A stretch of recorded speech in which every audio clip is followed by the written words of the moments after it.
Hi, my name's Natisha and I'm an independent motoring journalist. This April, between the 14th and the 25th, CUPRA are hosting a test drive event for their all-new CUPRA Born.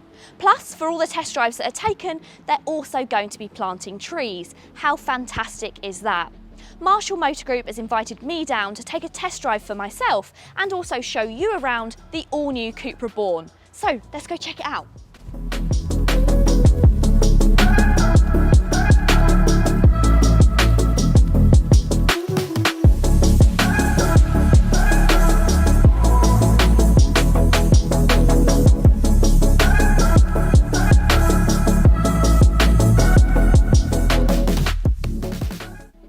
Since its presentation at the Geneva Motor Show in 2019, the CUPRA Born concept has drawn praise for its sleek look and personality.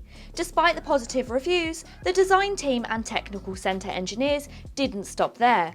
They continued to evolve the vehicle, giving it a sportier character and an even more impressive visual appeal. The result is the birth of the brand's first all-electric model, the CUPRA Born. The CUPRA Born, just like the rest of the CUPRA range, offers sporty and sleek styling. You have these fantastic extended side sills which are finished in gloss grey and match perfectly with the wing mirrors. They also look great contrasted with this Aurora blue paintwork. And then you have that great copper detailing that we know and love from CUPRA, finished on the badge and also along the bottom of the front splitter. All versions of the Born get alloy wheels, starting at 18 inches on the entry-level car, through to 19 and then 20 inches on this higher trim level. All versions of the Born get LED headlamps as standard, and they're both automatic and have automatic high beam assist. The bonnet overhangs them, giving them a mean look, and the daytime running lights mirror that of the CUPRA badge. The CUPRA Born's lineup offers a choice of two batteries, 58 kWh and 77 kWh, powering a single motor that drives the rear wheels. The official range starts at 264 miles, going up to an impressive 340 miles with the largest battery. The 77 kWh Born and 58 kWh with e-boost option bumps up the power to 228 brake horsepower and the 0 to 62 time to just 6.6 seconds. As well as regular at-home AC charging, the CUPRA Born can also accept up to 100 kilowatts of DC rapid charge, meaning you can get the car from 5 to 80% in just 35 minutes. Boot space is a very generous 385 litres and features a small compartment under the boot floor to store your cable. Space in the back of the Born is very good. I've got plenty of headspace and loads of legroom as well.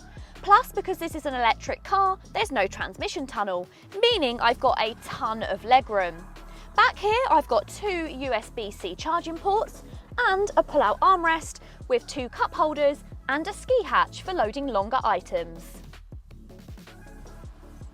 All the materials used inside the CUPRA Born feel really high quality and also quite interesting.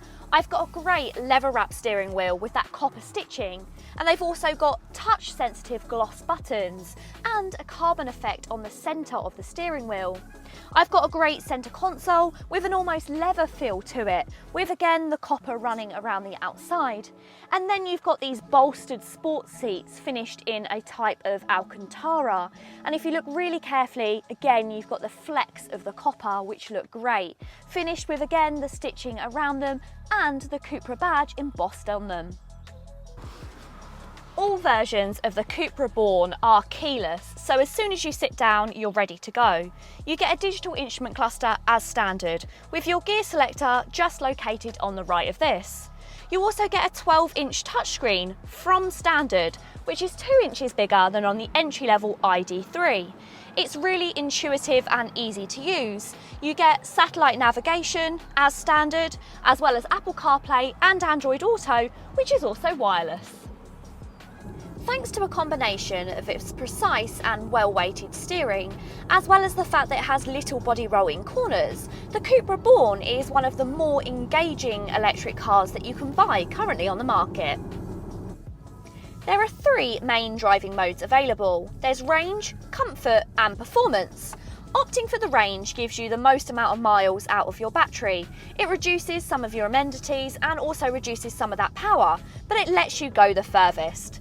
If you opt for comfort, this is kind of a middle way between the two of performance and range. It will give you a little bit more power, but it will make the car much more compliant for day-to-day driving.